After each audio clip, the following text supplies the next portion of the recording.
নমস্কার বন্ধুরা, কেমন আছেন সবাই? জুয়ের পাকঘরে আবার সবাইকে স্বাগত। আজ আমি বানাবো চিংড়ি দিয়ে পটলের কোরমা। বাড়িতে কেউ পটলই খেতে চায় না, তাই পটলটা আজ এমনভাবে রান্না করব যাতে বুঝতেই না পারে এটা পটল। প্রথমে আমি পটলগুলো খোসা ফেলে দুভাগ করে কেটে নিচ্ছি।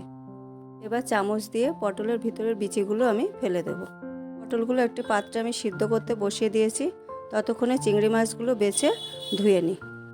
এরপর চিংড়ি মাছগুলোকে লবণ হলুদ মাখিয়ে একটু রেখে দিলাম। এই রান্না করতে লাগবে আমার নারকেলের দুধ, তাই আগে থেকে আমি একটা নারকেল কুড়িয়ে দুধ বের করে রেখেছি।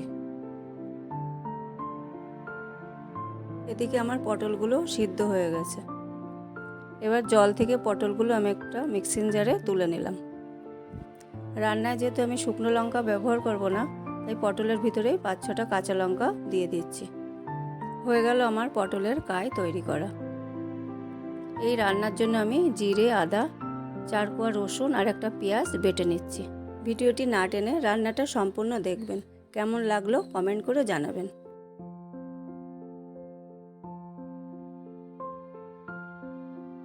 মশলাটা আমার এখানে বাটা হয়ে গেছে।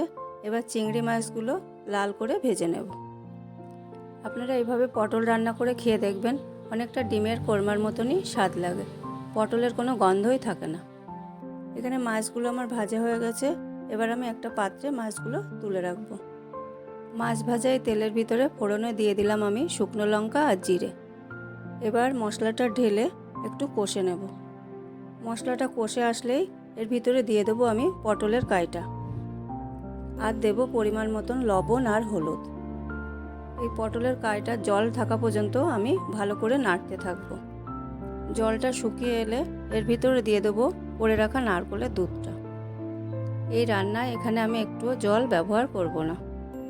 নারকেলের দুধ দেওয়ার পরে ফুটে উঠলে এখানে দিয়ে দেব ভেজে রাখা চিংড়ি মাছগুলো আর স্বাদ মতো চিনি। আরও কিছুক্ষণ নাড়িয়ে গরম মশলা দিয়ে এটা আমি নামিয়ে নেব।